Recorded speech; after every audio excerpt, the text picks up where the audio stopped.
Recording? Okay, looks like a bunch of people are asking me on Facebook, where's the Zoom link? Because it's not in the event description.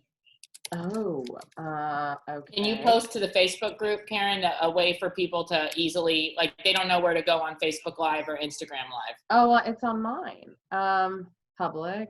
Okay, hold on. Bear with me. Events. I actually just posted it on the Facebook Live that I did. Let me go find that. On our event, it needs to be posted, though, the Facebook event. Okay. Looks like. Bear with me, people.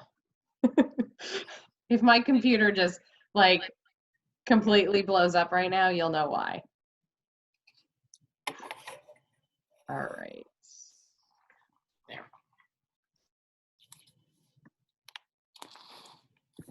Okay, just gonna throw this up onto the event. Bear with me, everybody.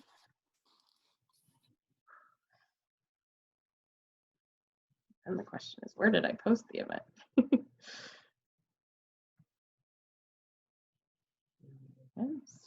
Bear with us, everybody. We are just dealing with a few little technical issues right now. This is definitely one of those things that is totally worth waiting for.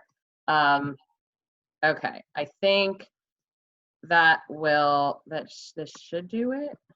Hold on.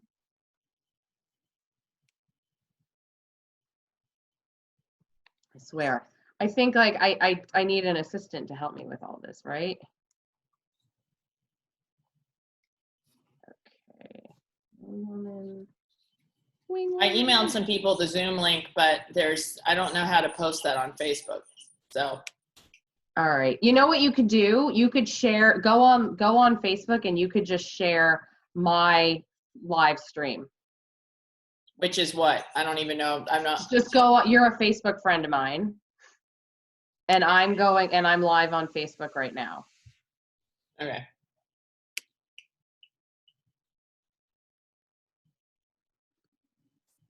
Okay. I just posted it in the chat as well. Okay. I think mission control. I think we've got everything. I just posted a comment. I think it's there. Do it one more time. Post into it's in the event. So now people should be able to get it. You're sharing it on your Facebook page, right? Yeah, I'm gonna go ahead and delete the last thing. All right, here, hold on. Okay. Okay, and then can you post it in the Facebook group? Because my post needed your approval. So just post it. There's a bunch of people in the Facebook group who don't know where to go. Can you just write, go to Karen Stone Live? Which Facebook group? The one that's our event, our Facebook event. Oh, I tried to post, it said I needed your approval, but you need to just tell them where to go. I'm getting a lot of messages. Oh boy. No pressure. Sorry, everybody. We're two businesswomen who are really good at our day jobs. Clearly, maybe not so great with our technology. I saw that post. Okay. Now you shared a comment. See discussion. I have no idea where your post is.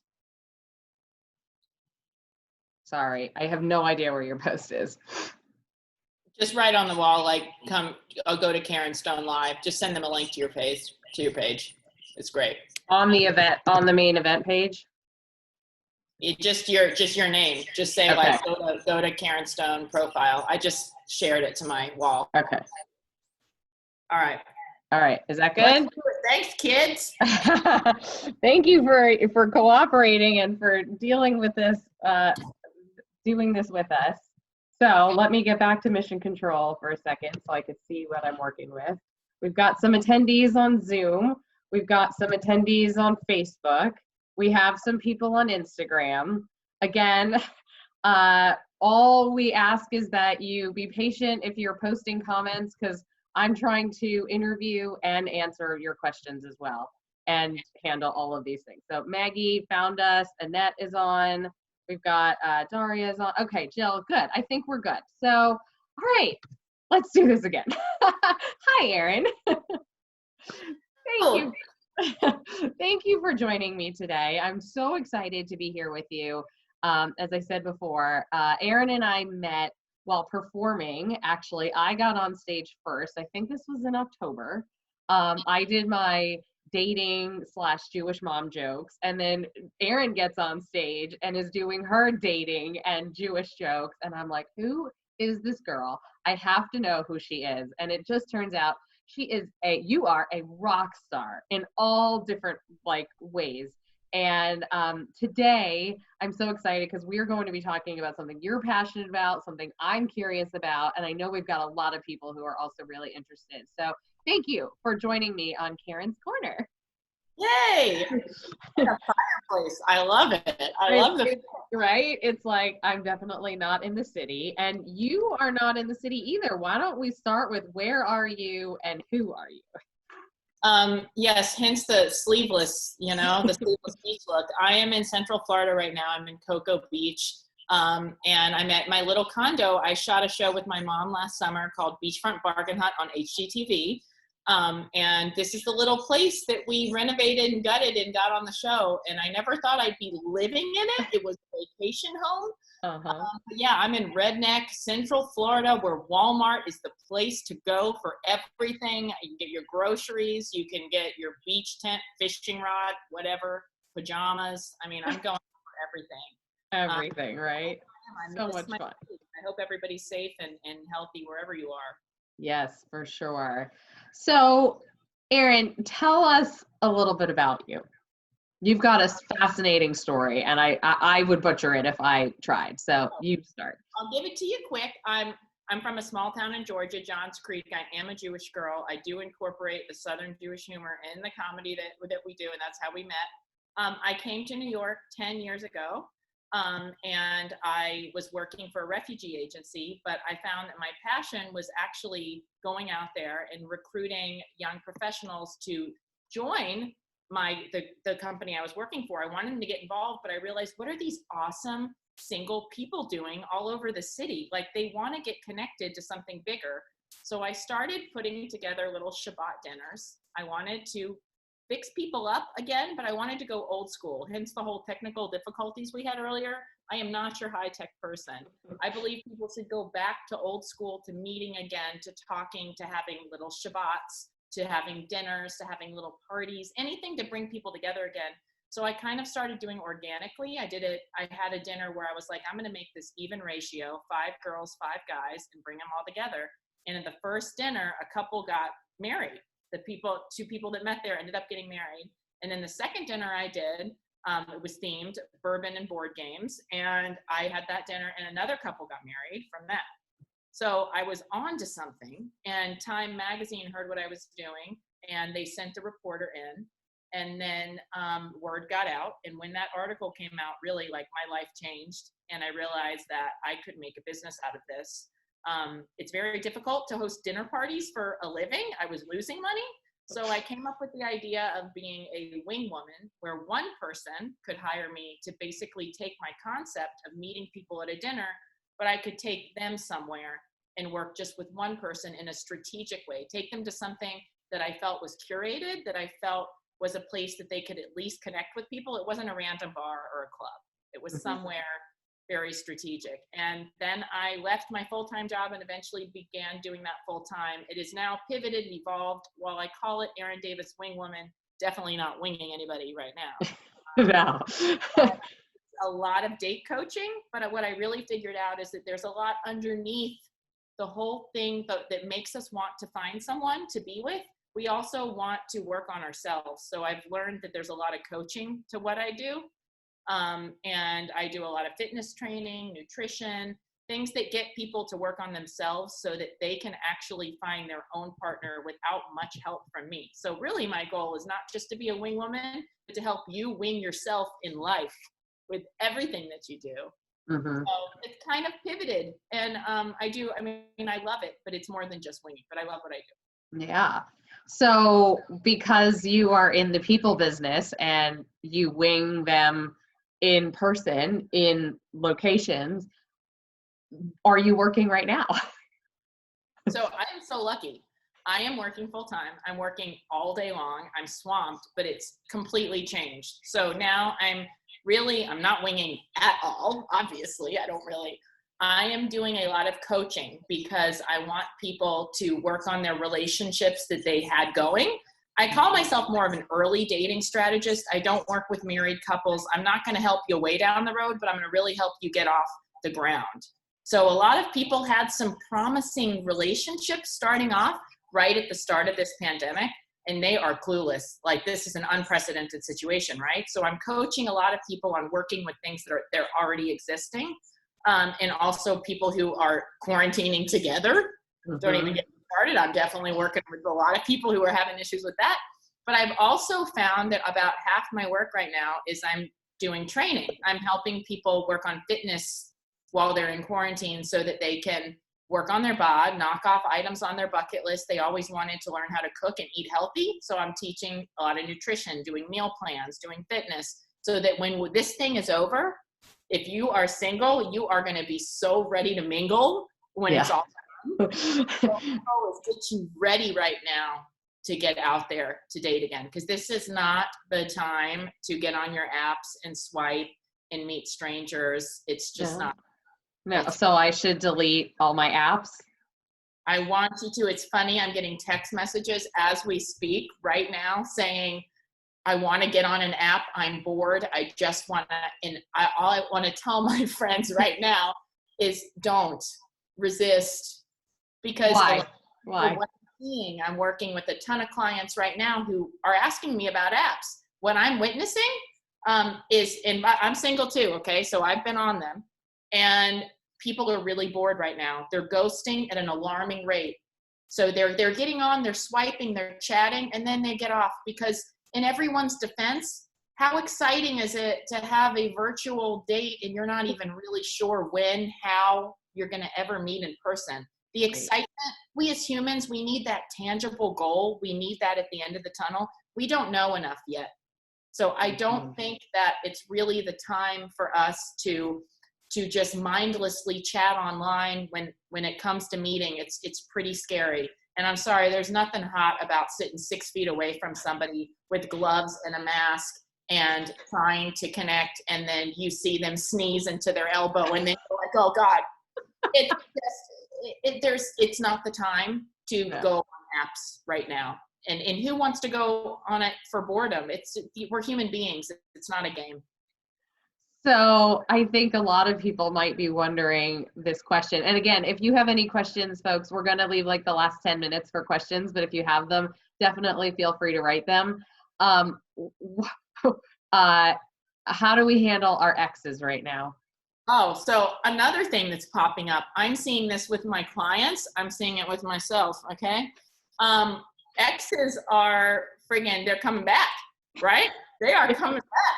And I actually was researching the psychology behind why are we thinking about our exes? I thought we're trying to move on. I thought we did this. We're thinking about exes from 6 months ago, from 6 years ago. We're hearing from them. We're reaching out to them. Why, right? So there's actually a lot of psychology behind it. And it's that this pandemic is an unknown thing. Our future right now is pretty unknown. And we're clinging to what we do know. The devil you know is always better than the devil you don't know. All right? Yeah. And we are clinging to what we know. We're clinging to something that we can control. And I'm already a control freak, trust me. Okay. Right. So it's like, oh my God, what can I control? So when you think of your ex, you think, oh, this person knew me pre-pandemic. And you're forgetting about all the bad times. And you're just thinking, oh, but that was in a different world before all this happened. And at least that person knew me for me before all of this. And it'll bring me back to another time. Resist, guys. A lot of us are not resisting. I mean, my ex reached out, and I will be the first to tell you, I was excited, and I wrote right back, and I was like, oh, shit. Oh, sorry, my mom. I'm a good Southern girl. We don't say bad words, so oh, crap. But it happens, guys. I'm hearing from somebody I went on one date with 3 years ago. He sent me a photo of us, and he said, in better times. It's like it was one day. So everybody's getting nostalgic, right? Yeah.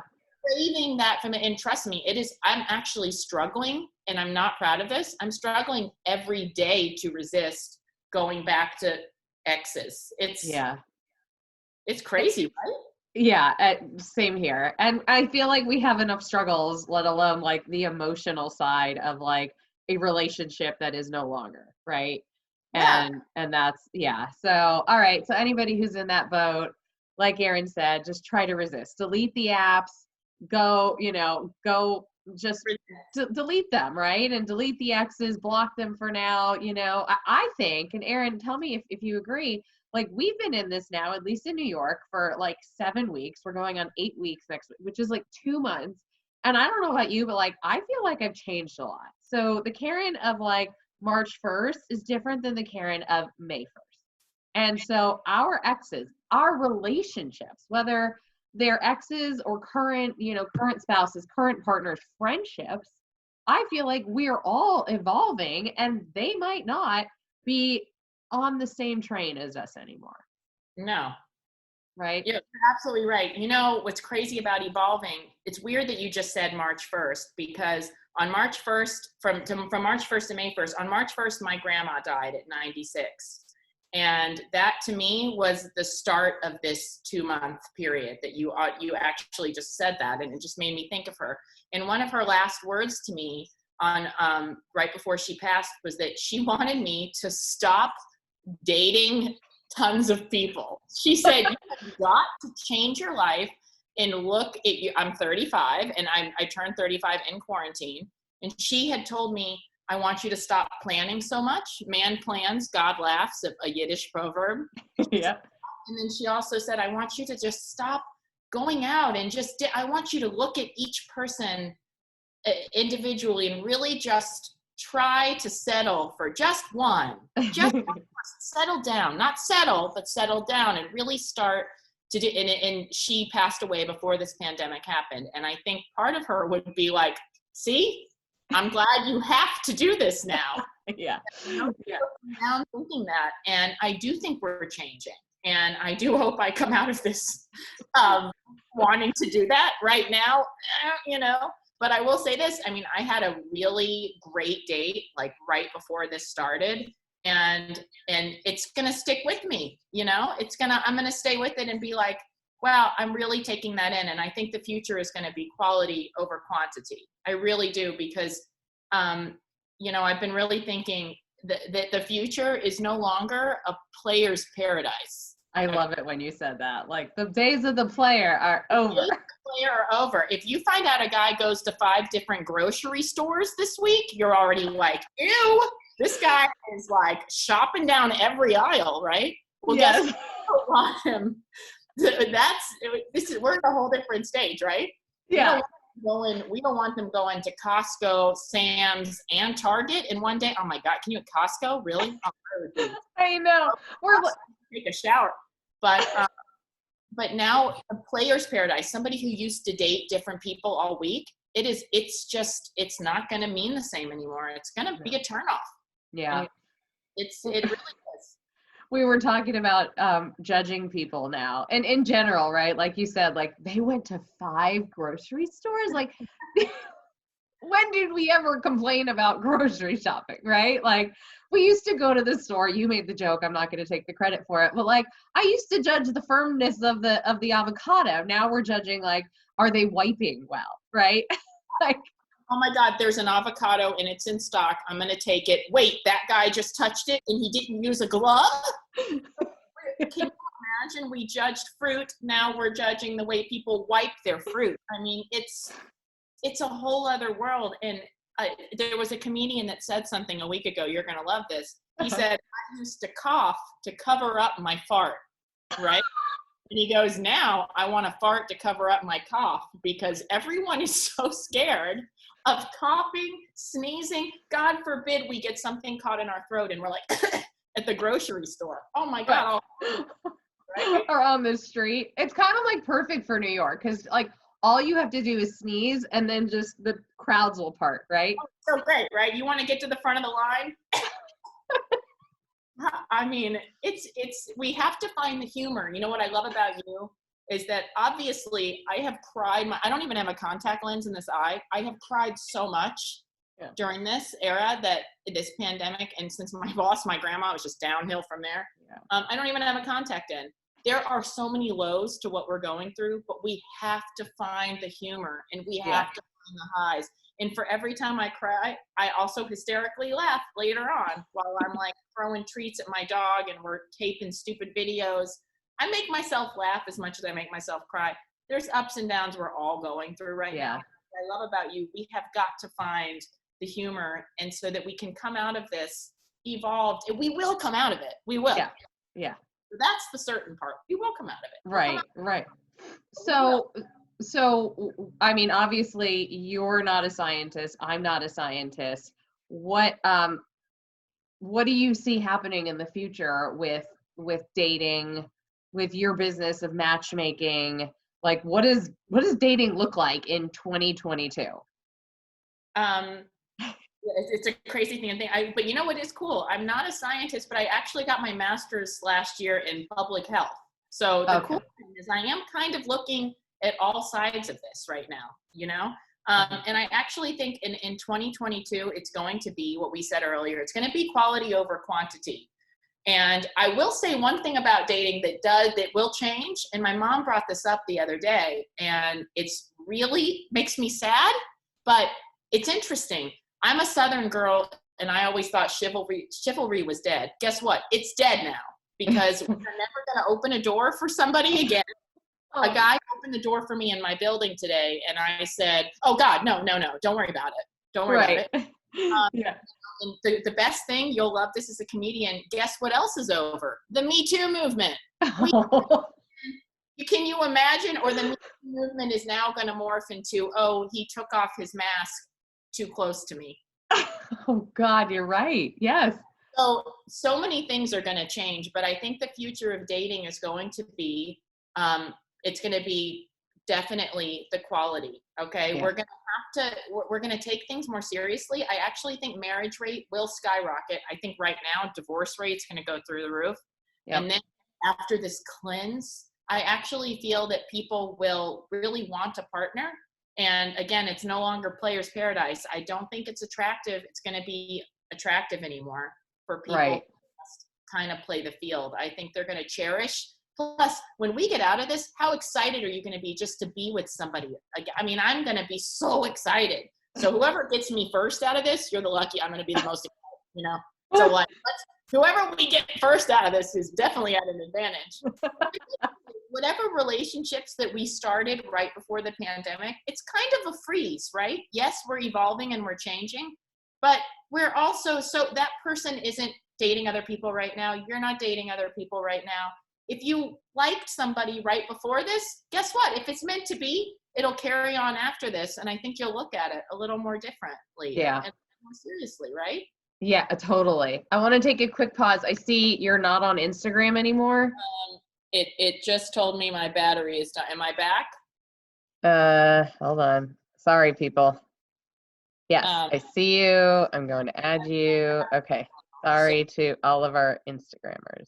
Yeah, so sorry. Okay, there you are. All right. I've got light situations going on. It's a little bit of... All right, hold on. I'm going to grab a charger just really quick. Because here we go. So Erin is not listening, but she's known as the female Hitch, if any of you have seen the movie. And you can Google the New York Post. If you Google, that helped me launch my career. The man that wrote that New York Post article, I really there you go.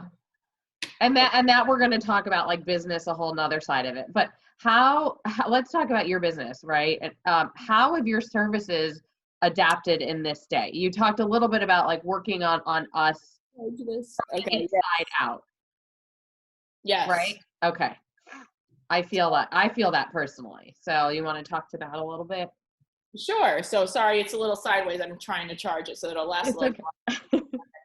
Okay. So yeah, I've always been really passionate about nutrition and fitness, just my own path. I lost 50 pounds when I was like 19 or 20.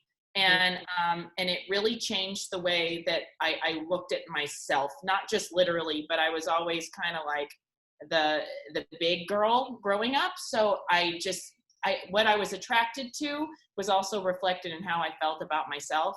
And that journey kind of taught me a lot. And now I didn't even realize how many people are feeling, again, the need for control in an uncertain situation. So guess what? Exercise yourself, your body, you can control that. You can work on that. You can actually take charge. And so I'm shocked how many people have reached out to me. Again, one thing I'm not a good sales girl because I don't believe in ever approaching somebody and having them hire me. I would never say, you should hire me. You should. Right. I just don't do that. Yeah. So I have been approached by a lot of people who said, hey, I don't want to just download an app, a workout app. I want to connect to a human being and work on myself, or they want to target like just their arms, but they also want to talk to me and me see them and connect. We're all hungry for connection. And even though it's so hard to connect on Zoom, you can still connect more with one person working one-on-one on training and personalizing a plan than downloading a free app from a gym. And I'm a big fan of the gym. I mean, I love ClassPass, so it kills me not to work out socially right now, but I'm finding that people are doing what they can to work on themselves and connect at the same time. And I'm also doing a lot of custom meal plans. So I'm doing that, doing a lot of couples mediation, a lot of just helping people look at the bright side. Believe it or not, most of my coaching too is like, how do we look at this situation and see the silver lining? And another thing is, we should grieve, guys. We should cry. I believe in treating this almost like a breakup. I believe in feelings. I believe in letting it out. So there's different stages to grief. And I want to help people also realize how to look at the bright side. So I'm doing a lot of coaching. And it's a lot of one-on-one. It's weird for me not to be in a group scenario anymore. You went to one of my Shabbats. I used to have monthly dinners with J Squared Food, Jonathan Hartig. We would put Amazing. on 25 men, 25 women, 50 people. And that was a big part of my life. And that's not happening right now. Fortunately, we're coming up with a virtual Shabbat where he actually will deliver the same meal to everyone going in New York. We can eat at the same time. Yeah. But I'm trying to adapt myself because I'm the least socially distant person on planet Earth. Yeah. I'm trying to offer programs and services for people right now to pivot to these times. But I actually am very passionate about the coaching part, the inside out. Yeah. That's huge. It is being a female hitch because in a way, by the time you get out of this, you've become your own wingman. You've become ready to meet this person when this is over. Yep. So we have some people who are watching who are with a boyfriend or girlfriend, and maybe it's their first time being together like this, like 0 to 60. We all know, at least in New York, we don't have a very big spaces. Many people choose to move in with each other because their lease is ending. And this obviously just kind of catapults that into like, now we're all of a sudden living together and we're playing house and we're trying to figure out how to work with each other, and you lost your job and you're working from home and maybe they have kids and they're juggling that. Like, can you give the people a little bit of advice on like what to do if they're in that position? Yeah, so I've been dealing with a lot of people, single people who were dating, just like what you said, a lease is up, what do we do? What makes sense? And if you have to pick between full-time quarantining with somebody that you just kind of started dating or isolating, I actually would totally recommend the isolating. I think that this is not the time to put ourselves in a very intense quarantine situation in a relationship that I actually think would thrive in the real world. But this is not a real world. This is a weird situation. It's very stressful. It's very intense. Like you said, we're judging each other on things, on how we view the pandemic, how we wash our hands. In that tension without the outer world distracting us is very dangerous. When we don't have social we can't go out, especially in New York City. I mean, I fled to Florida. I am immunosuppressed, but I also fled because my lovely Upper East Side apartment, you can't tell if it's daytime, nighttime, rain, or shine. It is the darkest, littlest place ever. And I knew that I'd go crazy. Now add a person in there with me. I can't even imagine the New York amount of space. So, but even if you're in a big home, what I'm telling couples or families, if you have kids, which to me, I totally respect the families right now who have to homeschool their kids. I can't imagine the stress of distracting young kids, teaching them, balancing everything. But what I found has been really helpful is when a couple, a mom and dad, whether you're parents or whether you're a couple quarantining, that you take 2 hours a day that are yours and you are completely alone. I mean, silent treatment. Go in your bedroom, close the door, read, be on the computer, be completely alone. But then your partner picks a different 2 hours. But you have got to do things apart. You've got to do some things where you're alone. And don't worry, as long as you have the talk about it, there's no weird, hey, how come my partner just went into the bedroom and slammed the door and locked it? No, you come up with the talk, like, hey, let's do this. Good idea. Yeah. Conan O'Brien made a joke the other night. He goes, hey, have you heard that maybe we should take, if you're quarantining with somebody, take some time apart? He heard the 2-hour proposal also. That on his show, and he goes, I believe in the flip that we're only hang out for 2 hours a day. Okay. And he goes, and that counts, sleeping counts. I'm like, I'm trying to prevent that we get to that bitter part where we only want to see each other for maybe an hour or two a day. Yeah. So it's about kind of finding your balance in all of this and finding joys and things and reminding your partner of a few things during the day, why you love that person. But we need to spread the kindness. I do believe, how you asked how the future will change? I didn't mention this earlier. I think it's applicable right now, and it's going to be applicable forever. My love language has always been words. And, I know that there's other languages. I know they're all very important. But the future, we all need to work on verbal communication for the future, especially with wearing a mask and we're out. And we can't show by opening the door that we're being polite.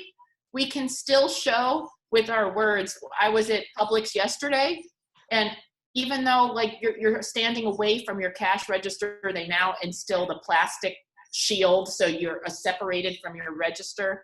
I still was able to compliment her nails that I could see through the gloves and still have a conversation, making fun of the one-way lanes in the grocery store. I said, I just got the greatest workout because I almost walked down the oatmeal lane, Yeah. And, I believe in verbal communication. So right now, why not work on it and send little texts, send messages of positivity to people you miss. Let them know you miss them, but also let them know something specific about them that you love. We could all use a little bit of verbal positivity since we can't reach out and hug each other, That's so true. Yeah. I would say I miss, and you're the same. When was the last time you touched someone? March 23rd at 11:10. Yeah. Very rare. It was my birthday and I gave myself a treat, let's say. And that was it. So March 23rd, 11 o'clock. That was it. I'm sure all of us have a countdown calendar from when we last touched somebody. Right? Yes. Who are single. Yes. So I'm with you. It's hard. And that's one of those things that I'm like, oh my God, when are we going to have that connection? But at least lately, I'm here alone, right? And but I am Zooming. I'm on the phones. Many people who are watching, we FaceTime at all different times of the day, makeup, no makeup. This is the only time I ever really put on this clothes and then it's going off, in a half hour. But that to me is serving as a new kind of satisfaction to me, right? I can't see you. You're 2D, but I can't touch you. But we have to figure out how to get those same, from a science standpoint, right? When we're touching people, when we're around people, what's the science term? What are we getting? The pheromones, right? We're getting a lot of that stimulation and we're lacking that right now. And who knows, especially those who are single, who will eventually go back into the world where there are people. It's, I don't know. What are your thoughts on that? It's crazy because my grandma, one thing she always told me, she goes, how the heck do you meet men online? You don't even know how they smell. She goes, I loved how grandpa smelled. Oh, she just loved how he smelled. And she said, how can you smell him? And I was like, it's a really good point. We're not even going to be able to smell people from 6 feet away. What would she be saying now? So and the only reason I bring that up is how we're going to have to adapt even just the way that we are connecting. Like, what are we attracted to? So to me, the words are going to help so much more than anything we can do, because we can't judge anymore on smells, but we can't even judge people's physical actions. I'm so scared to go back to New York and walk down the street and see somebody look at me and go, ew, gross, and dodge and jump because I'm getting kind of close. Psychologically, guys, that's gonna like really hurt. And we look at how people, when they're attracted to us or they're interested, we look at body language. And I'm so scared to go back to New York and see somebody like kind of wave to me, but then be like, ew, gross, she's too close. And I just can't imagine what that psychological effect is going to do to all of our human relationships, because I don't think a hug is ever going to be the same. We're going to be, I still believe when we're in a home environment and we're close and maybe we just have a few friends over to have board game night, we'll be able to feel that closeness. But we've got to find a way to stay connected in the future without the things that we used to do to connect with our physical touch and our body language, you know? So So how does that lead to your business then, right? Like, you are matchmaking, you are a dating coach. Like,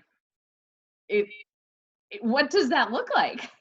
So I will tell you this, actually 90% of my work before this, when I was coaching, is still relevant 90% now. And it's analyzing the great text message, right?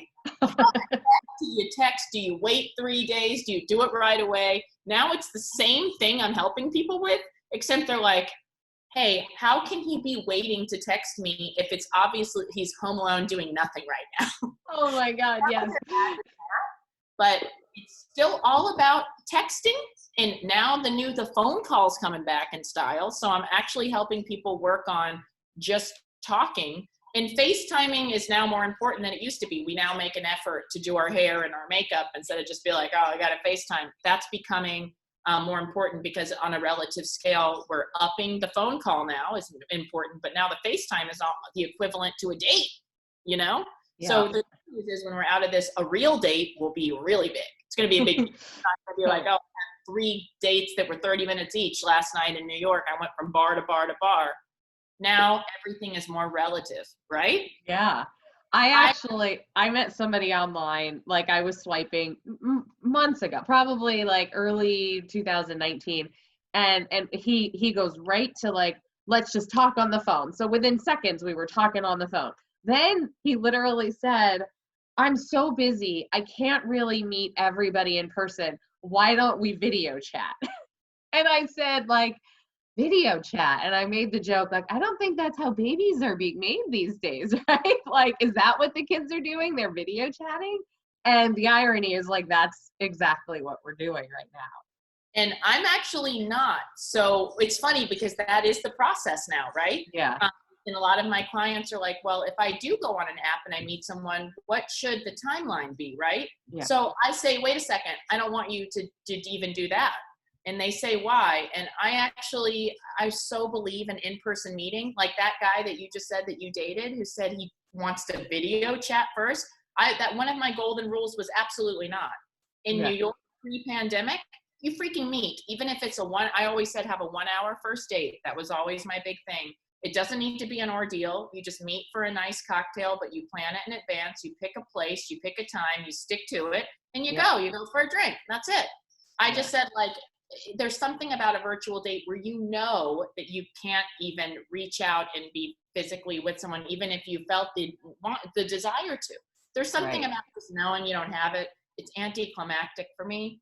And I personally, I'm not dating at all in quarantine. I'm like, nope, forget it. To me, it's virtual. The virtual experience, to me, I'm all or nothing. I don't want to go sit 6 feet away from you out on the beach on a blanket and we take our masks off. I don't want that. But when this is over, I'm going to friggin' get it in, you know? Right.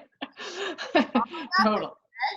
All or nothing, you know? Right. Speaking of which, do you have many clients who are using I have to self-quarantine to get out of being intimate? Okay, so this is funny. The first few weeks, people told me I'm actually using this to my advantage to get out of some so dating experiences, because I'm just either able to drop off or say, I don't really want to meet anyone right now. It doesn't make sense. But the good news is you needed to do that anyway. Clearly, it's unfortunate you needed an excuse to do it, and we can't do it before. But the good news is, what did that leave us with? It left us either with a clean slate to work on ourselves right now and be ready to meet a really amazing person when this is over, or it let you realize who are the ones that you're really still thinking about in a quarantine that give you hope for when this is over. Would you want to see that person, right? Yeah. So it definitely made me do a bunch of thinking, and I'm guilty of using the pandemic to kind of stop some stuff too. But it also has given me an excuse to say, I really want to see this person when this is over. Yeah.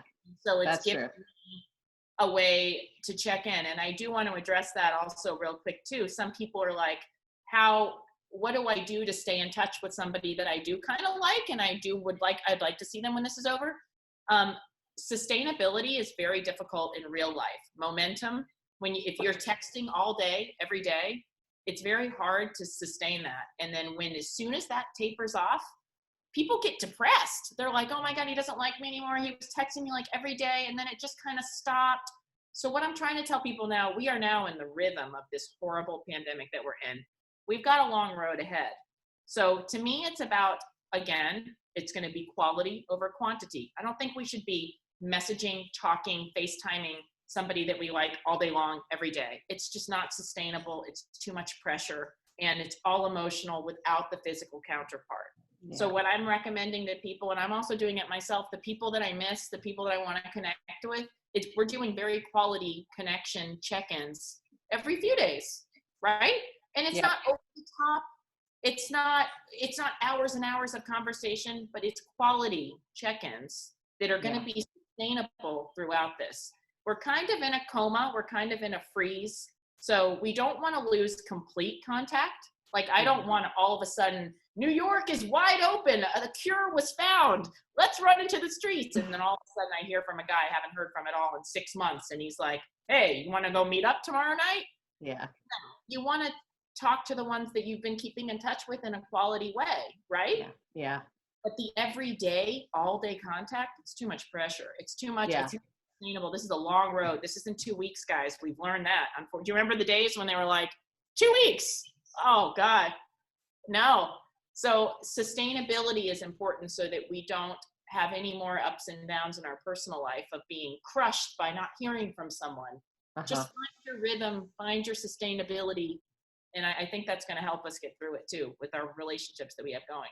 Yeah. And if we're not swiping, if we're not talking to people on apps, doing those things, like I'm one of those. I actually went on Tinder today because I was like, I'm just curious, right? And like so many, no, but like I'm not paying for it or anything. So, but I just wanted to see, and many of the photos were like men wearing their masks. It said like quarantined in here, but plan on moving there, right? Where the family is. Like, lives are gonna change, where our locations could change, right? Like the people that we have relationships with, friends, spouses, whatever it is, those are going to change. And I think you said it great. Like the only thing that's not going to change is the person I go to bed with every night, which is myself. Yes. Right.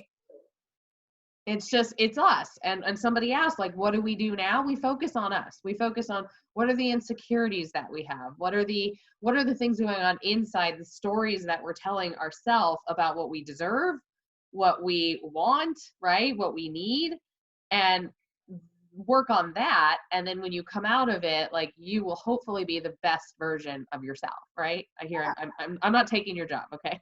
This is it. That's exactly like it. And I know that we're all sad and we're all upset, but we've got to take what we can do something about. Yeah. We can do this. We can do something about it. Exactly. But it's not just about staying busy. I've got a lot of friends who are like, I want to learn how to make jewelry, or like do a puzzle. and that's great too. We should be using our brains. It's not just about mindlessly Netflix binging. I do love that. I love escapism. It needs to be a mix of all those things, to be honest. But this is also our chance to say, this is something about me that I've always wanted to really work on or learn or research, or again, the health and fitness is just something I think we're all struggling with because we're not able to live the routine we were living. Right. And so no matter what, we're changing. Like I can't believe this, but when I was playing Never Have I Ever on a Zoom party the other night, my Never Have I Ever was order out or delivery or takeout in quarantine. I've cooked every meal. Yeah. Who knew? Like that I never cooked every single meal for 2 months, but I've done it. So, but these are things that have changed in our everyday life, but we can like take that and we can change it for how we would like to be. I've always wanted to cook healthier food all day long. So now we can take that and we can control it. We can change it. We can work on ourselves and come out of it better. I've told every client we're going to all leave this pandemic fitter or fatter. And I don't mean literally, I mean mentally, like, are we going to feel like bleh? Or are we going to be like, you know what? I'm so excited and grateful to be out of this. And I love myself more. Yeah. And I'm excited to meet somebody. So I'm going to go through some of the questions right now. A couple people have asked, like, say that I'm with somebody right now and maybe you've been with them for a year, maybe it's a few months, and you find yourself isolating, quarantining with them. And the logical step is like, what is the future like, right? Like, how do I plan for a future with somebody who maybe I'm in this circumstance that I probably would have been in a few months, a few years from now, and now we're like fast tracking to the future. What would you say to that? Like the future planning? Oh, so what's really tough is that's one reason why I'm actually don't believe in fast tracking like this. So I've been trying to tell people, if you're given that choice, please don't quarantine together, because I feel like it's an unhealthy fast track because it's not real life. But I do know some couples who are doing really well fast tracking it, and they can't wait to where this road takes off. But they're like, look at the show The Bachelor, right? They're in a bubble for 6 weeks and then they're out in the world. And statistically, it's very difficult to adapt to a massive change. So those who decided that the bulk of their relationship is happening in this pandemic, they need to anticipate what their real life is going to be. If they've known each other before the pandemic, I actually don't think it's much of an issue. But if people are quarantining quickly, and they didn't really know what life was like before, no one knows what the future is going to be. So it's, again, that the answer is always the same to every problem. I've told everyone, it's communication, which sounds so cliche, but we don't know what's going to happen. So we're going to have to talk about it as it's happening, instead of letting it all build up and be like, but back during the pandemic and quarantine, you gave me so much attention. Of course you did. There was nothing else to do, right? So we got to anticipate what might be problems in the future that we know ourselves in our relationships. What did we used to do? You know, I always got in fights with my boyfriends because they told me I never took the trash out. I made it overflow, right? Now I love taking the trash out because I get to go outside and it's me and my trash. And I'm like, hey, I got nothing else to do. But guess what? Future? What's going to happen when I'm busy and I don't take the trash out anymore? Right. So, it's almost like it's not real life. Like, it's like that kid with the dental work where he goes, is this real life? Where he's on all like the drugs up, he's got all the drugs. I don't think this is real. For some people, this is their reality, right? Like married couples, and they're starting to realize things about each other. Like that's real life, right? That has consequences. Yeah. And so what kind of advice are you giving them other than the 2 hours? Is there anything beyond that you're like kind of advising them on, like stick it out, wait until you're allowed to go outside and get that space and then see how you feel? Or like you're not feeling it, the signs are there, wave the flag and out? So I don't work a ton with married couples, but I will tell you what I have been seeing with the few that I do know. when they're married and there's children in the picture, they're obviously, I'm still telling everybody, take those 2 hours apart. Like, you've got to do that for your own mental health.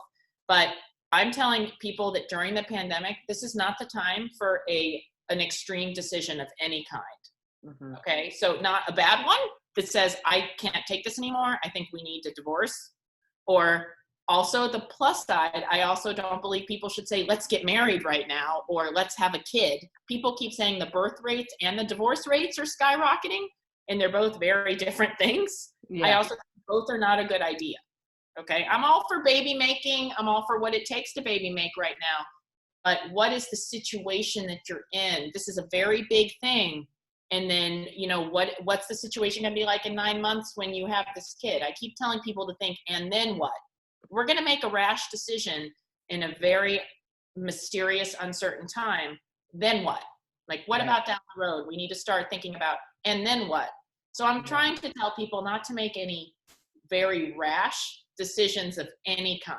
Break up, make up. Some people are telling me, this is bringing everything to the surface. Now I feel like I was never meant to be with this guy and I gotta go. I understand that, but I still think it's a time to take a step back and really work on self-reflection and thinking and watch your rash decisions, because this is not normal time. Yeah. And it's okay to go and then move away and isolate. Right. I'm telling people, if in doubt, isolate. Not if in doubt, come together and go full time. It's just a really tough situation. The couples I feel that are doing the best right now that I'm seeing are actually people who are isolating, but living a life in which they're not mingling with other people. They're not going to 200 grocery stores in a month, and then they spend their quality time together and then they go back. And they're risking that, but I'm finding the most people who are able to do that, again, not with strangers from Tinder, but with relationships they wanted to work on or strengthen. That's doing better now that we're in this for the long run. But I really, families that are quarantining together with kids, I mean, I respect you. It's very difficult. And they have more moments of stress and homeschooling that I'm seeing is the stress of distracting kids and explaining coronavirus to little kids. No, you can't go outside and play with your friends. No, you're not going to school. It's a whole other level of difficulty. And for those people, I feel there is no solution for that right now. No. You've got to have time. You've got to check out. You've got to be able to, you're a human outside of coronavirus who still has your old interests. I put lashes on just for fun the other day, just because it reminded me of myself before when I used to dress up. Right. So with the person you are that you loved before the pandemic. You know, there were elements of my life. I mean, there was nothing I wanted to change before this happened. I loved every second that I was alive in New York City. I loved everything about my life. I'm very lucky to have and I felt that way. I told everybody I'm so grateful. I told my parents, I just living the dream. I'm so happy. And I miss that, but I'm trying to pivot my happiness and remember things that I love that I can apply to what we're living in today. Yeah. Yeah. You know, you said earlier, you're like, I've never slept 8 or 9 hours a night, because in New York, like, we go out so much. Like, I'm the same. Like, I'm like, all right, you know, it's 9 o'clock. I got to be in bed by 9:30, 10 o'clock, because I'm up at 5, you know, and like, it's just, okay, maybe I have time for dinner, maybe I don't, but like, so much of our lives in general are not sustainable. No. They're not sustainable, right? No, it's and the thing with New York, and I'm sure there's a lot, I know that there's people listening from all over, but the thing with New York specifically, and I have to address it simply because New York is just the most affected also, it's just insane, is that it wasn't sustainable there, but we all thought that the city was going to be like this forever. So we're blindsided. Like, this is such a massive change. It's insane, right? Yeah. And I'm going to get depressing for just a second, because I will tell you about the sleep. I'm hoping all of us can work on our health with sleep right now. In New York, I used to wake up, I suffered from insomnia all the time. And I used to tell my doctor that the reason I didn't sleep was because I didn't want to. I said, I want to be alive and awake. And I woke up naturally because I was just so excited to like eat breakfast and then go and like get ready for another day in New York. And now I'm like sleeping 9 hours and I'm like, nah, not really. And we have to realize there's also a benefit to that. Like sleep is good. Yeah. And there's a reason why we should be sleeping, right? Yeah. Oh, So, hold on. TV timeout. We just timed out on Instagram, so let me redo it. I think we've got quite a few people watching right now, so I'd like to keep that going if we can. okay, So good. Yeah. Tell me. let me get back on. Sorry, people. This is not a great angle for me, but you get what you get, right? Yeah. Okay. Log back on. Checking connection. You want to tune in? Okay, sure. Let's see what we do. This is the part where I edit it later.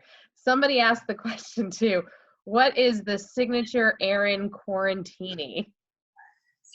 Oh, so guess what, guys? I actually have not, hold on. Oh, so yeah, we've got to turn our volume down. Yep. Okay.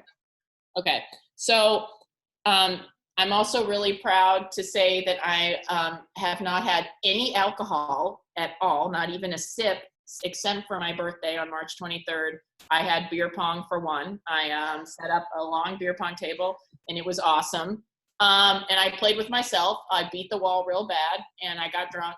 But no, this is actually matcha with unsweetened vanilla almond milk. Whoa, slow down. I'm telling you, the best thing about being in my quarantini is that it's healthy. It can be. Yeah, I know a lot of people, and there are a bunch of memes out there of like me taking all the recycling out after quarantine is like all the bottles. I've gone through not even 4 bottles in a month, 2 months. I'm not drinking at all because I love social drinking, but I will tell you this, the mere thought, and trust me, like I'm trying to block out memories, because the best thing about staying positive, I'm just blocking out New York memories, because I'm like, if I think about the city too much, if I think about drinking in part, I'm just going to get sad. So I just block it out. But if I sit there for a second and I think of an ice cold, you know me in comedy shows, I have to have a dirty martini before I go on stage. And when I think about that, I've got to say, it kills me. I'm like, it's like I'm in a desert and it's my oasis. Okay. I can't wait to get totally trashed when this is over.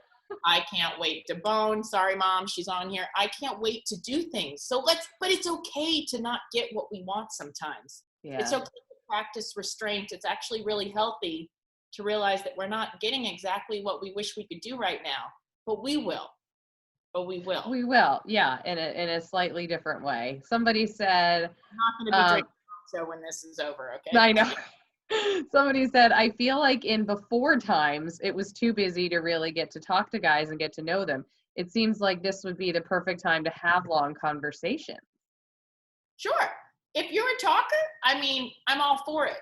However, I don't believe, I still, in my heart of hearts, because the psychology behind it, I don't believe in having conversations with a stranger.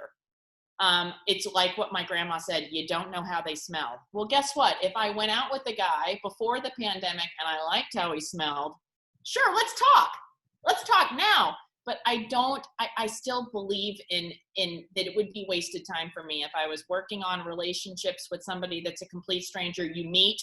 And I'm sorry, even if you developed 4 months of love over the phone, if they smell like crap, like my grandma would say, you're out. All right.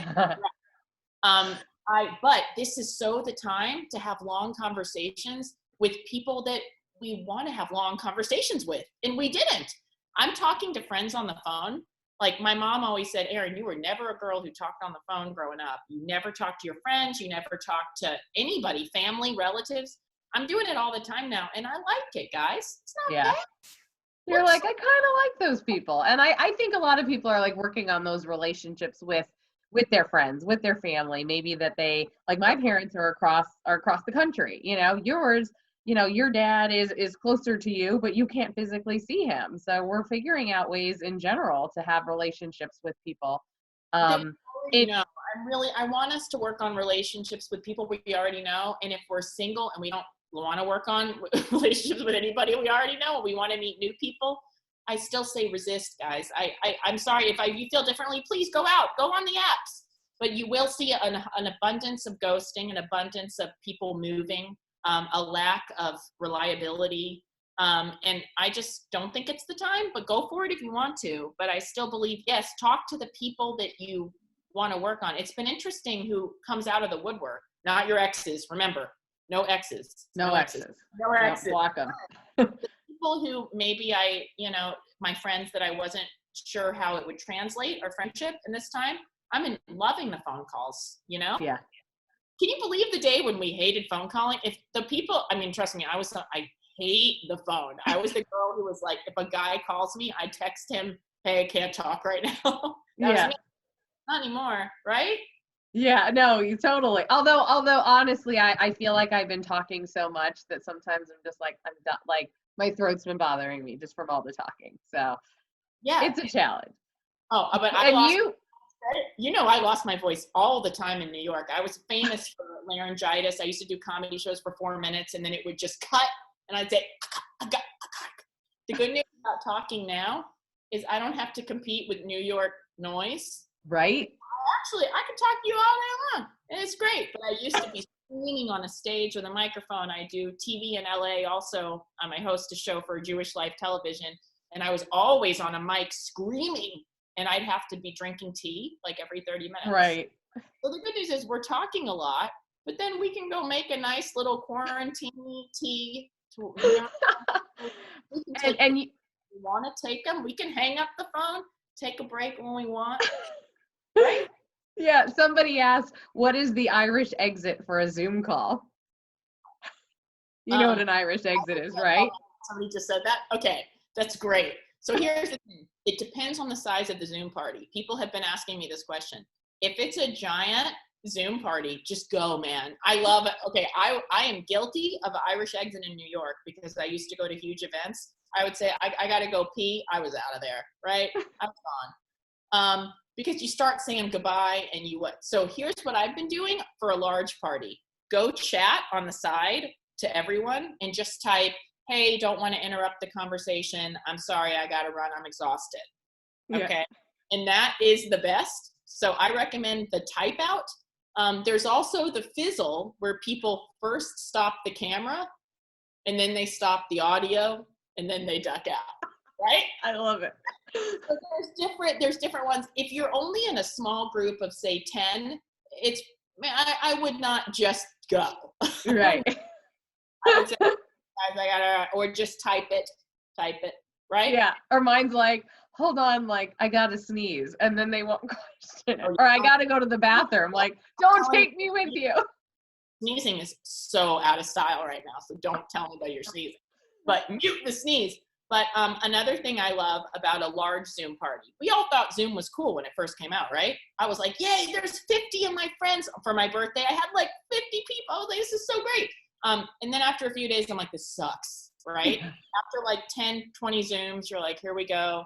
You see a bunch of people, you can't talk. So here's what I recommend for a large group Zoom is I love the function of the private convos. So I will be in a big party and you can have side convos. You can talk to people. But those chats can be seen by the host later when they are looking at the record of the chats. Private, if it says private, they still see a chat record. I'm pretty sure. I heard that like week 3 and I was like, guys, get this. And now, I'm always like, I got my phone next to me and I've got this good computer.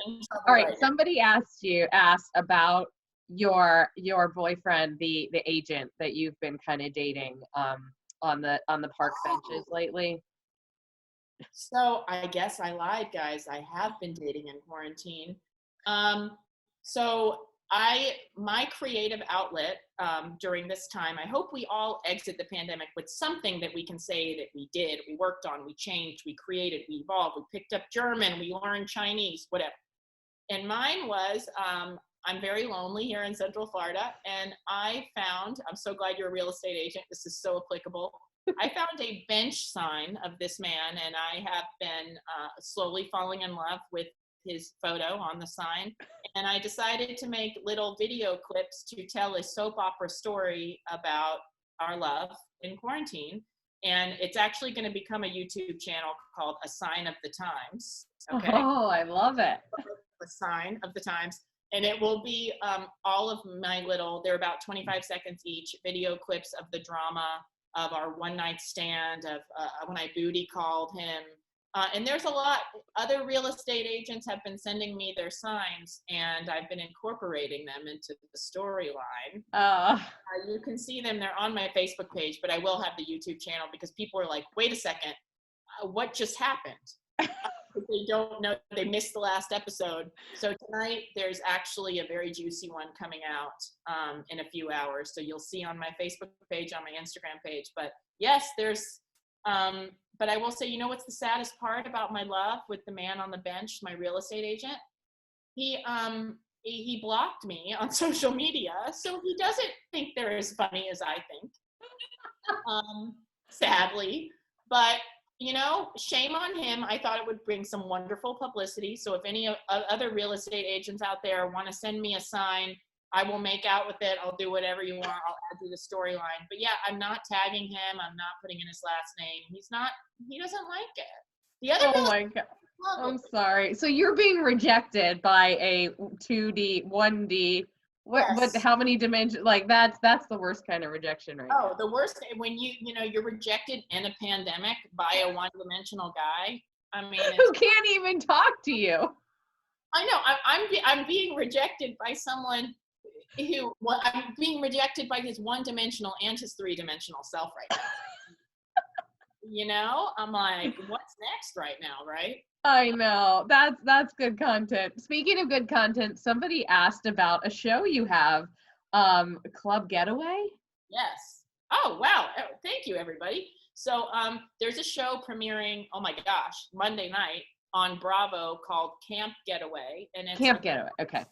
It's about a camp in Kent, Connecticut that I am obsessed with. It's basically exactly what it sounds like, a summer camp, but on the weekends, it is basically a haven for young adults to come and live their camp life in a weekend experience. And it's everything you think. It's just as innocent as you would think. There's color war, we go kayaking, there's all types of aerial activities. And then yes, at night, some stuff goes down, man. Okay, we're adults. It's all you can drink weekend, you know. So there's a show on Bravo that is all about life at this incredible camp. And I've been going for over 7 years now. And they gave me a weekend on the show where I'm a wing woman and I'm going around and I'm taking 20 of my clients and winging them at the camp. But here's the best part. I just had a breakup the day before. In real life, this is not for the show. Yeah. And they decided to have a Wing the Wing Woman contest. So wow. That'll be on the show. But I am in episode 4 and beyond. So starting on Memorial Day, which is the 25th, I'm those episodes. But that's awesome. It's this Monday, so you can get a good sense of what the camp is like and the drama that's about to come. Guys, it is awesome. And there's a bunch of people who are tuned in now. I see them on Instagram. Yeah. On the show, who were in my group. One of our Zumba, I made her teach a Zumba class because she's incredible, and she's going to be on it too. We've got really great guys. We have a very talented musician, Mark Radcliffe, who played songs, and I got him on the show. I've got 20 of my amazing friends, clients that are going to be part of the Wing Woman storyline, and you guys will find out, you know, if I picked anybody who was the winner of the winging contest, and I also winged the main characters, the counselors. So we had a lot of fun last summer. There was a lot of drama, both on and off the camera. Some things we could show, some things we can't. But the good news is after the show airs, you and I can do this again, and I'll spill all the secrets from behind the scenes. Oh, I love it. Yeah. Yeah, because I feel like a lot of people right now, they're watching stupid TV, and I'm just going to call it stupid. But like, you know, like the bubblegum, what's the show? Love at First Sight, or you know, the show about blind dating, and The Bachelor, I think's got something coming. Like the TV stays off. Like it's just a backdrop for me. But like that is what they are thinking relationships are like. And now if they're like binge watching it, it's like that is their reality, right? Like Hallmark. This will be every Monday night on Bravo at 10 p.m., you know? But if you do want to binge, you know what I would love for you to watch? I put all the episodes online, I host Bubby's Know Best for Jewish Life Television. All episodes for our first 2 seasons are on jltv.tv. JLTV, so Jewish Life Television. It's also on the main network if you have cable, but you can go to JLTV.tv, and they're now all up there. We even had Zach Galifianakis on the show. He was hilarious. But I host, it's basically a matchmaking show, but it will give you hope again, and also hope for the future, and that, you know, your grandma's advice is going to be relevant in the future and in the past. Grandma's advice is always relevant, right? So this show is 3 bubbies, and they're all like really ridiculous and amazingly cool. And each of them, it's kind of like they're different Spice Girls. You know, you got a posh Spice, sporty Spice. There's going to be the Simon Cowell of the panel. And then you've got your sweet judge. And Right.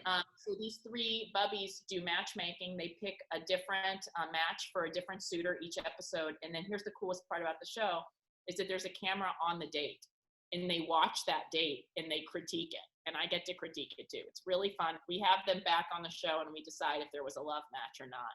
But it's really fun. It's all different couples. It's not just, even though it's Jewish Life Television, we set up everybody. And we had a lesbian episode too. We had senior citizen special. We had a hot fire Latino episode. It was so fun and so sweet and so enjoyable. So that's a good, healthy, like, distraction now, but it's also good because I think it's going to be relevant for the future. It's not going to be one of those shows that you're just like, what do I gain from this? Because it's just, the world has changed too much, right? Yeah. So I want us to be able to watch TV now that's not just escapism, but also gives us something to walk away with. Some hope. And we talked about, like, we both kind of agreed that this is all, we feel it's happening for a reason, right? Like, there is a lot of bad that's coming out of it in the world. We're losing people. That, like, we are not sugarcoating that. But for those of us who are healthy, hopefully, even if our relationships aren't quite so healthy, hopefully we will come out of this stronger people, and it's giving us time to kind of take a pause, even though, like, we can't stop our clocks. Like, you and I are both in that phase of, like, all right, like, married, babies, whatever might have happened now. Years are right now. My grandma would say, the pandemic, you're coming in at 35, you're going to leave it at 37. You're hopeless, you know? I'm trying to freeze my own eggs in my home freezer here because I got 2 years of what? No, I'm not that Jewish. I would not suggest it. I just got a popsicle and I was like, for your preference, whatever you need. That's not generally how it's done. But okay, you know what? You go for it. You let me know how it goes. But do not try this at home, people, all right? There you go. Yeah, don't try it at home. Sorry, don't try it at home. No. Yeah. Oh my God. Well, Erin, I am having just so much fun talking to you. We still have a bunch of viewers, but I feel like, we have all got, it's a Saturday night. I've got big plans with my, pajamas and my couch and you know what? The one thing I would like to come out of this as is like a chef, because the kitchen and I still don't really like each other. The oven, I haven't really touched it yet. I just made a noodle kugel that was my grandma's recipe, but I used shirataki miracle noodles. So they have like 0 carbs. It's fantastic. I'm full of fun recipes. I'm even in a group with girls. We're sharing recipes. So join it. There's going to be things will come out of it. Who knew that I'd come up with a kugel? I don't know, who knows? But it ain't over yet. And there's going to be things that we really are going to learn about ourselves, and we'll pick up things. And, who knows what happens with me and the real estate agent, Nick, on the bench, Tune in tonight, guys. I'm editing the video now, but I know. I really would love to see that end with you actually meeting him. Because he's close to where you are, right? You know what? I'm so embarrassed how much effort I put into my love story, guys, is he's 15 minutes away. Oh, yeah. Here's the most embarrassing part about my love story with this realtor is that not only do I get dressed up and I walk 15 minutes, I've done it in the rain, I brought umbrellas, but here's the worst part. The bench is very public, so when I sit and film my scenes there, I've had several people just drive or be riding a bike and they just stop and they just sit and they go, and they have just old guys. One man it was with a little one of those vests that glows in the night, whatever they're called, reflective vest. Yeah. And he got off the bike and he sat Indian style, and then he goes, "Excuse me, are you a realtor? Do you not like that guy, or do you like it? Like, what are you doing?" And I was just like, okay, he was real confused. I'm entertaining people in person too. The videos are not just for you guys online, but I can't believe how many people are staring and watching. Some parents are like shielding the eyes of their little children who are walking past, and they see me with this sign going like, and feeding them strawberries, and they're blocking their children. You know, I don't care anymore, guys. You know, it's all about, right now we need to be making ourselves laugh and entertaining ourselves, okay? Yeah. It's all about like, just have fun with yourself. I even made a 3-minute video of my birthday in quarantine, and it started in the beginning of the day where I wake up, make my breakfast, wipe down all my groceries, and it ends with beer pong and drunk at the end of the night. But I made myself laugh. I mean, really, let's try to make ourselves like we're alone with ourselves, right? And then you have to clean it up. That's more. I mean, we're like, it's not like you're at a bar. All of our needs right now, we have to laugh, cry, hug, support, porn. I know what everybody's doing right now. We have to do it all for ourselves right now. And then we're going to come out of this, and we're going to have fun with each other again. I know. We will. But, you know, I do want to bring some humor into this situation a lot too. So I hope the realtor videos that you guys watch them and laugh on my Facebook wall. They're silly. And I'm going all out, and I'm hoping if anyone knows anyone at Hallmark, my goal is to get a small role in a Hallmark movie. Well, we've got people watching right now, so you know what? I think you're onto something. So anybody out there who knows, too. Hello, I'm a Cuomo-sexual. I just heard that he's finally like announcing he's on the market. I used to have a crush on Chris Cuomo when I was a kid. Hell no, it's all about Andrew.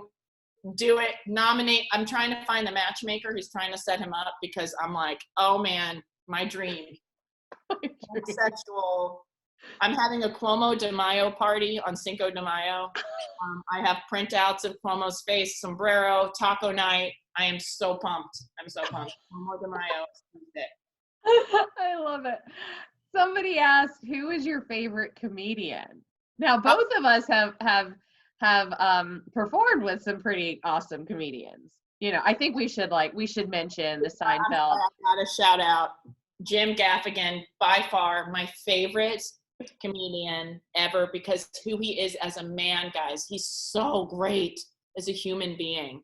He's so great as just a guy. I mean, I love who he is as a family man, as just a normal dude, as a fellow Georgetown Hoya. We both went to the same school.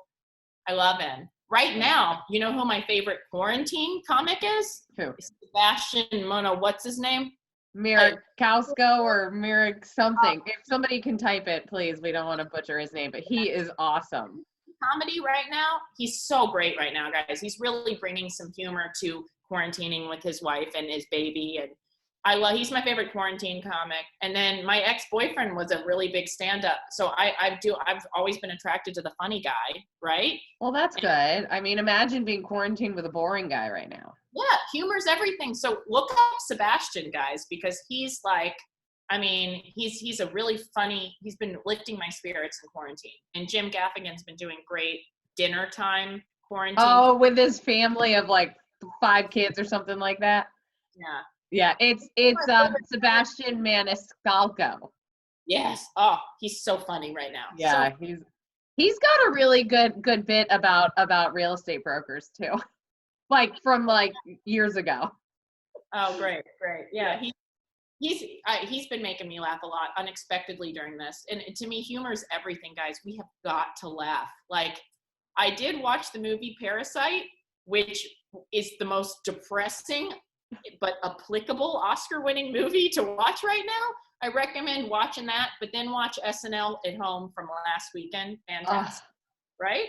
So, you know, I love that, you know, talking about comedy, like, I love that we're all being challenged. Like, even the show that they did, the stay at home with all the celebrities at home, and like, literally, we were talking about this earlier, like, I judged J-Lo and Oprah, because I was like, they had their hair done. They had to have had their makeup done. Like, they are using the technology. Like, we are here. I've got I mean, you don't even understand. All the windows are covered with like whatever I can find. I have my green screen right here, blocking sun. Like, I'm making it work, but they're like, I'm quarantined in my like 5,000 square foot house, like, which is small, right?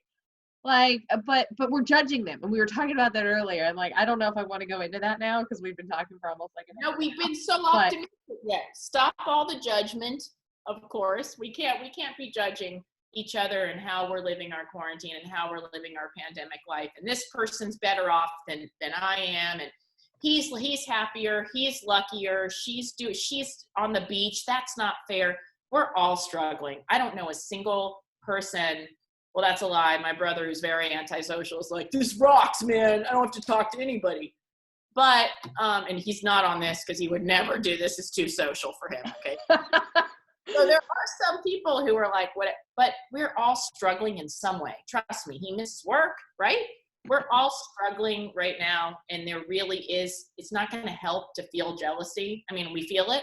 So what I've done, too, on that note, is I realized for some reason I wasn't getting FOMO. None of us have FOMO because nobody's having fun.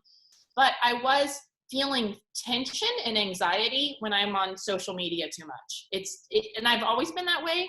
But I've actually said, you know what, social distancing is one thing right now, but social media distancing is just as important, because I realized like I was feeding on the anxiety of people who are stressing about work and posting scenes of New York that are making me just break down and cry. And I'm like, I gotta turn this off. yeah. So I think we should all be careful with social media right now, because we keep going down like a dark rabbit hole really quick. You guys know, if you start looking at articles on the New York Post, you'll start digging. And then before you know it, you're watching a tape of a wife telling the story of how she lost her husband. And then I'm crying, and then I'm just down. And then that's it. So we've got everybody turn it off when you get a chance to. Like, tune in, get your news, but then go watch Bubby's Know Best or something silly. Yeah. Okay? I've been watching, for some reason, like most of the videos that I play, like on Facebook, it somehow turns right into the watch part. And then I've been watching like surprise engagements, and where like a couple shows like when everybody thinks they only had one baby, but they really have the two babies. And like, I'm crying from that, right? But it's not like how I lost a loved one, or, I'm kind of in the dark. Good for you. I find all the dark stuff, and then I'm crying thinking about love and loss and all this, and I'm just down a dark hole. I need to watch what you're watching, because I'm just like, I can get down. I see an image of Times Square, and I'm like bawling. I know. So it's very depressing to think about like that world that we're from, that we love. But you know what? We're going to evolve, and New York is going to change, and it just won't be what we remember, and most of our lives won't be what we remember the same way for a while. But I personally, and then we'll like wrap it up, like I don't want to go back to whatever normal was. There are certain things like being around people I want to go back to, but the judgment, the hatred, and we don't even know what psychologically this is going to do to people from a mental illness standpoint. There's so many layers of it, and we could talk about the psychology of it later. But my hope, and like you said, like, is that we all come out of this stronger, with deeper relationships, maybe not as many, but stronger relationships, quality over quantity.